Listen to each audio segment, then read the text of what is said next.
السلام علیکم ناظرین، پروگرام آج پاکستان کے ساتھ چیف آف آرمی سٹاف آئے دن سوشل میڈیا کے متعلق کوئی نہ کوئی بیان دیتا ہے، اور وہ بیان جو ہے لوگوں کو ڈرانے کے لیے، دمکانے کے لیے ہوتا ہے۔ وہ یہ ہے کہ تھوڑا سا میں آج آپ کو کھل کر بتاؤں گا کہ عمران خان کے حالات آج یا اس کی پارٹی کے حالات جو آپ دیکھ رہے ہیں یہاں تک کیسے پہنچے۔ اس پر میں نے کئی دفعہ توجہ بھی دلائی تھی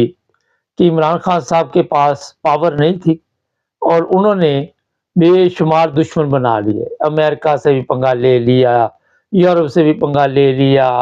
فوج سے بھی پنگا لے لیا، اپنے ان لوگوں کے ساتھ بھی پنگا لے لیا جو پہلے عمران خان کے ساتھ تھے۔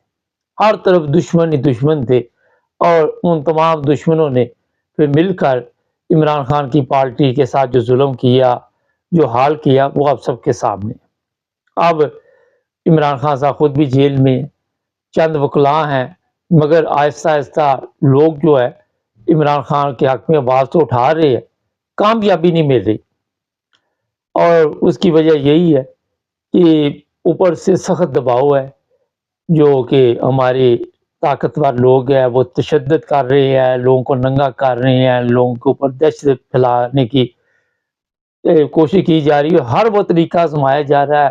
جس میں نہ انسانیت ہے، نہ اخلاقیات ہے، نہ کوئی قانون ہے، نہ کوئی آئین ہے۔ عدالتیں بے بس کر دی گی، جس طرح عدالتوں کے فیصلے آ رہے ہیں، آج بھی آیا ایک آڈیو لیکس کے، مگر اتنے کیس عمران خان کے اوپر ان لوگوں نے بنا دیے کہ اگر عمران خان ساری زندگی بھی وہ پاکستان کی عدالتوں میں کیس لڑتا رہے تو میرا خیال ہے کہ اس میں کوئی فائدہ نہیں ہوگا۔ فائدہ اس لیے نہیں ہوگا، کبھی آپ کا جج بیمار ہو جائے گا، کبھی آپ کا وکیل بیمار ہو جائے گا، سرکاری وکیل چکر دے گا، کچھ نہ کچھ ایسا کیا جائے گا کہ کیس لمبے سے لمبے ہوتے جائیں۔ اب 200 کیس پاکستان میں کسی کے اوپر بن جائیں تو وہ پھر کس طرح مقابلہ کرے گا؟ آپ سب کو پتا ہے پاکستان کی کچہریوں میں تو عام بندے کے اوپر بھی ایک کیس بن جائے تو وہ ذلیل و خوار ہو جاتا ہے۔ ایک لیڈر کے ساتھ ایسا سلوک کیا گیا، اسے جیل میں بند کر دیا گیا، مگر اس پر بھی ابھی تک جو طاقتور لوگ ہیں، جس طرح چیف آف آرمی سٹاف کا بھی بیان بار بار آ رہا ہے کہ جو سوشل میڈیا استعمال کرتے ہیں میں ان کو نہیں چھوڑوں گا، میں ان کی نسلوں کو نہیں چھوڑوں گا، اس طرح کے ملتے جلتے میں نے خلاصہ بیان کیا۔ اب یہ میں پوچھنا چاہتا اپنے محترم چیف آف آرمی سٹاف سے کہ کبھی سختی کے ساتھ بھی پاکستان میں یا دنیا کے کوئی حالات ٹھیک ہوئے؟ کبھی سختی کے ساتھ، جنگ کے ساتھ اگر تو دنیا میں امن آتا تو میرا خیال افغانستان آپ نے دیکھا 20 سال جنگ لڑی، انہوں نے جدید ہتھیاروں سے لڑی، اور پھر دیکھ لیں آج افغانستان میں پھر افغانستان کے لوگوں کی حکومت ہے، اور وہ امریکہ کی مداخلت کو برداشت نہیں کرتے، اسی طرح دوسرے ممالک کی بھی مداخلت کو برداشت نہیں کرتے۔ وہ 20 سال تک اپنے ملک میں جنگ لڑتے رہے، بے شمار لوگ جو مر گئے ان کا تو پتہ ہی نہیں، مگر کسی کی ٹانگ گئی، کسی کا بازو گیا، کوئی کس طرح زخمی ہوا۔ آج بھی سڑکوں پہ آپ کو اس طرح کے لوگ نظر آئیں گے جو جنگ میں شدید زخمی ہوئے، اور کوئی وساکھیوں سے چل رہا ہے، کوئی ویل چیئر سے چل رہا ہے، کوئی کسی طرح، کوئی کسی طرح۔ مگر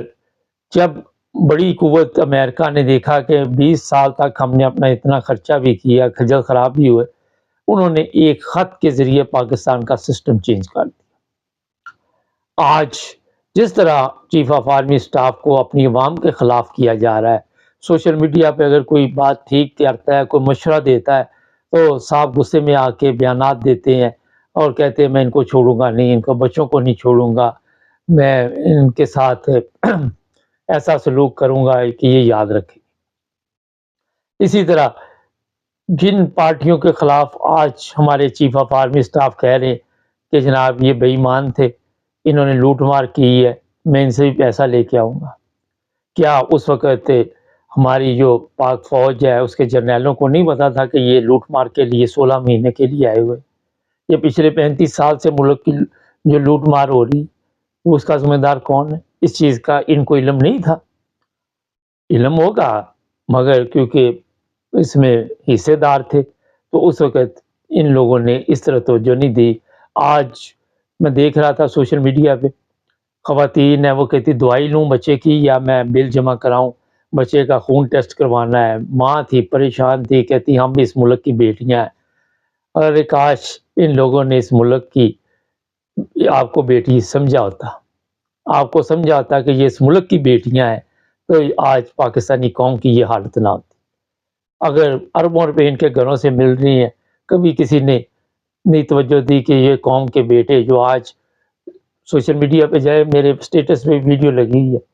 بے شمار دنیا پتہ نہیں کون کون سے بارڈر پہ بیٹھی ہوئی ہے، بارڈر کراس کرنے کے لیے بھوک افلاس وہاں پہ بھی ان کا پیچھا نہیں چھوڑ رہی۔ لوگ کسی نہ کسی طرح ڈنکی لگا کر دوسرے ممالک میں جانا چاہتے ہیں۔ کیوں جانا چاہتے ہیں؟ کیا وجہ ہے؟ اوپر سے آپ کو ایک اور حرام خور وزیر اعظم مل گیا جس کے بیانات تکلیف دہ ہے، بجائے کہ وہ کوئی مرم رکھتا، کوئی عوام کے لیے سہولت لے کے آتا، مگر کیونکہ وہ بھی کرائے کیا ٹٹو ہے اور اس کو اسی طرح استعمال کیا جائے۔ نارمل سیاسی جماعت سے کوئی وزیر اعظم نگران نہیں بنتا، کہاں قانون، کہاں آئین، کہاں ادارے، یہ سب بے بس ہیں اس وقت۔ ڈر اور خوف کی فضا اتنی قائم کر دی گئی ہے کہ لوگ بات کرتے بھی ڈرتے۔ مگر میں آپ کو یہ بتا دیتا ہوں، آج ان کو یہ تین پارٹیاں نظر آ رہی کہ انہوں نے لوٹ مار کی ہے، کل کو جو لوگ ان کو استعمال کر رہے ہیں، جو طاقت ان کو استعمال کر رہی، میں نے ابھی آپ کو افغانستان کی بات بتائی، جنرل ضیاء الحق دنیا سے چلا گیا تھا، ساتھ امریکن سفیر بھی چلا گیا تھا، کون سی انکوائری ہوئی، کہاں گیا، کس نے بھجوایا، سب کو پتا ہے کہ جب بڑی طاقتوں کو ان لوگوں کی ضرورت نہیں ہوتی تو وہ کسی حادثے میں ان کو چلتا کرتے ہیں۔ اسی طرح ان کو پہلے استعمال کیا جاتا ہے اور ان کو استعمال اس طرح کیا جا رہا ہے کہ اپنے لوگوں کے اوپر تشدد کرایا جاتا ہے، اپنے لوگوں کو اندر خوف کی فضا پیدا کی جاتی ہے، اپنے لوگوں کو مروا دیا جاتا ہے۔ آج پاکستان میں آپ دیکھیں ہر طرف افراتفری، افغانستان کا بارڈر محفوظ نہیں ہمارا، وہاں اس وقت شدید لڑائی ہوتی ہے، 10 جی وہ مر گئے، دہشت گرد 3 4 5 ہمارے لوگ مر گئے۔ اگر جو حالات موجودہ بنے ہوئے ہیں، ہندوستان بھی ادھر سے حملہ کر دیتا ہے، ادھر سے یہ افغانستان بھی، تو آپ کیا کریں؟ بچوں والی باتیں بتاتے آ کے کہ ہمارے پاس ایٹم بم ہے، ایٹمی طاقت ہے، مگر جن لوگوں نے ان کو کل کو مروانا ہے، جب ان پر حملہ کرنا ہے تو وہ ایٹم انہوں نے اپنے کنٹرول میں لے لینا ہے، انہوں نے اپنے کنٹرول میں وہ سب کچھ لے لینا ہے، اور اس کے بعد ان کو بے بس کر کے، جیسے انہوں نے عمران خان کو بند کیا ہوا ہے اور روزانہ کوئی نہ کوئی تماشا کرتے ہیں، اس کو بے بس کر دیا گیا ہے، اسی طرح پہلے پاکستان کو بے بس کیا جائے گا، اس کے بعد پاکستان کے جو پروگرام ہیں ٹکڑے کرنے کے وہ کیے جائیں گے۔ بہت سے لوگوں کا خیال ہے کہ پاکستان کا کوئی کچھ نہیں بگاڑ سکتا، جب آپ اپنے لوگ جو پاکستان کے لیے مخلص نہیں ہیں تو باہر سے کسی کو کیا، کسی طاقت کو ضرورت ہے کہ آپ کے اوپر کوئی اسلحہ یا کوئی ایسی چیز جو ہے وہ استعمال کرے؟ آپ کے لوگوں کو خرید کاری ملک کے ٹکڑے کیے جائیں گے، آپ کے لوگ ہی بکیں گے، آپ کے لوگوں کو لالچ دیا جائے گا کہ آپ کو یہ چیزیں دی جائیں گی، آپ کو فلاں صوبے کا جو علیحدہ کیا جائے گا اس کا وزیر اعظم بنایا جائے گا، بعد میں بنائیں یا نہ بنائیں وہ بات کی problem.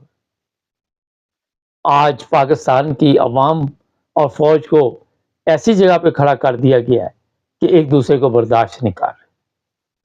Chief of army staff کا خیال ہے کہ سوشل میڈیا پہ میں شاید کنٹرول کر لوں، جو لوگ آج تک اپنے پاکستان پہ کنٹرول نہیں کر سکے، جس میں ہر طرح کی بے ایمانی، جھوٹ، فریب، جو لوگ وہاں پہ ہیں ان کو اٹھا اٹھا کے مار کے بھی یہ پاکستانی لوگوں پہ جتنا ظلم کر رہے تھے اس کے بھی کوئی نتائج اچھے نہیں نکل رہے۔ کیا سوشل میڈیا کے لوگوں کو اس طرح کی دھمکیاں دے کے یہ سب کنٹرول کر لیں گے؟ کیا انہوں نے 3 سال نہیں تو 6 سال رہ لے گے؟ امریکہ کو جب ان کی ضرورت نہیں ہوگی، یہ پھر ضیاء الحق کی طرح کچھ بھی ہو سکتا ہے۔ یہ بڑی طاقتیں چھوٹی طاقتوں کو بالکل استعمال کرتی ہے، کیونکہ یہ کہا جا رہا ہے کہ امریکہ کو وہاں پہ جگہ چاہیے۔ اب میں جو بات کر رہا ہوں وہ یہ ہے، جو بڑی اصل اور کام کی بات ہے، کہ ہمارے چیف آف آرمی سٹاف کو اس طرح کی محاذر آئی جو اپنے لوگوں کے ساتھ انہیں کھول دی ہے، وہ بند کرنی چاہیے۔ اپنے ملک کے جو مسائل ہیں ان کو حل کرنے کے لیے کوئی نہ کوئی ایسا قدم اٹھانا چاہیے جس میں سب سے پہلے ہمارے خزانے کا مسئلہ بنا ہوا ہے، لوگوں کے گھروں میں جو دولت ہے، جو بڑے بڑے مگر ماچھا ان کی دولت بیچ، ان کی پراپرٹی بیچ کا دولت خزانے میں جمع کرانی چاہیے، اپنے جرنیلوں سے بھی حساب شروع کرنا چاہیے، ان سے بھی پوچھا جائے کہ کہاں سے یہ دولت آئی، فوجی عدالتوں میں ان کے کیس چلائے جائیں، سول میں نہ چلائیں۔ اگر آپ سول کے فوجی عدالت میں چلاتے ہیں تو اس پر لوگوں کو اعتراض ہے، مگر جب آپ اپنے لوگوں کے جرنیلوں کے جو پینشن پہ ہیں ان کے کیس چلاتے ہیں تو لوگوں کو کیوں اعتراض ہوگا؟ لوگ خوش ہوں گے، ان کو سزا دے۔ آج پاکستان کو اگر آپ نے بچانا ہے تو یہ سختی سے نہیں آپ جا سکتے، جب آپ اپنی عوام کے ساتھ دشمنی ڈال لیں گے تو اس کے بعد میرا خیال ہے کہ خانہ جنگی کی طرح ملک جائے گا۔ اپنے فوج کے جوانوں سے اپنے لوگوں پہ گولی چلوا رہے ہیں، اپنے لوگوں کو مروا رہے ہیں، یہ کون سی بہادری ہے؟ ان کو اگر محبت سے گلے لگائیں گے، ان کے مسائل سنیں گے، ان کو آٹا چاول چینی جو بھی گھی اس کا مسئلہ جو ہے وہ حل کرے گے، آپ اس مسئلے کو حل کرنے کے بجائے ان کو جب اتنے اتنے لمبے بل بھیج دیں گے تو وہ کیا آپ کے لیے کون سی سوچ رکھیں گے؟ ظاہر ہے نفرت ہی پیدا ہوگی۔ اب آج بھی سمجھنا ہوگا، کبھی بھی آپ سختی سے آج کے دور میں کسی مسئلے کا حل نہیں نکال سکتے۔ شاید ہو سکتا ہے کہ آپ سمجھ نہیں رہے، طاقت کے نشے میں انسان کئی دفعہ یہ چیزیں سمجھتا نہیں، مگر دنیا کی تاریخ میں دیکھے کتنے کتنے بڑے طاقتور لوگوں کا کیا حشر ہوا۔ ضیاء کہتا تھا میں بہت بڑا طاقتور ہوں، بھٹو کہتا تھا میں بہت بڑا طاقتور ہوں، مشرف کہتا تھا میں بہت بڑا طاقتور ہوں، مگر کیا ہوا ان کا ساتھ؟ تاریخ انہیں کس طرح یاد کرتی ہے، کس طرح لعن طعن ان لوگوں کے اوپر ڈالتی ہے۔ یہ بڑی اہم بات میں نے آپ کو بتائی۔ آج بھی ہمارے چیف آف آرمی اسٹاف کو چاہیے کہ اپنا طرز عمل بدلے، اپنے آپ کو عوام کے لیے جس کے لیے حلف لیا ہے مقرر کرے تو عوام کے مسائل پہ بھی توجہ دے۔ سول مارشل لا لگا دیا گیا ہے، آگے آپ نے مورے رکھے ہوئے ہیں جن کو آپ چلا رہے ہیں اور جن کے ذریعے ظلم کر رہے ہیں، اور وہ بھی بکاؤ مال ہے، ان کو یہ نہیں پتا کہ کل کو ہمارے ساتھ کیا ہوگا۔ جو جیسا کرو گے ویسا بھرو گے، یہ مثالیں پرانی بنی ہوئی، میں نے نہیں بنائے۔ ناظرین ہمارے چینل کو سبسکرائب کریں۔ آج ایک ویڈیو سامنے آئی ہے، ایک وکیل ہے، انہوں نے چیف آف آرمی سٹاف کو بڑے سخت الفاظ میں للکارا ہے۔ پروگرام ہوگا آپ کی آواز، ہمارے ساتھ جڑیں، سبسکرائب کرنا مت بھولیں۔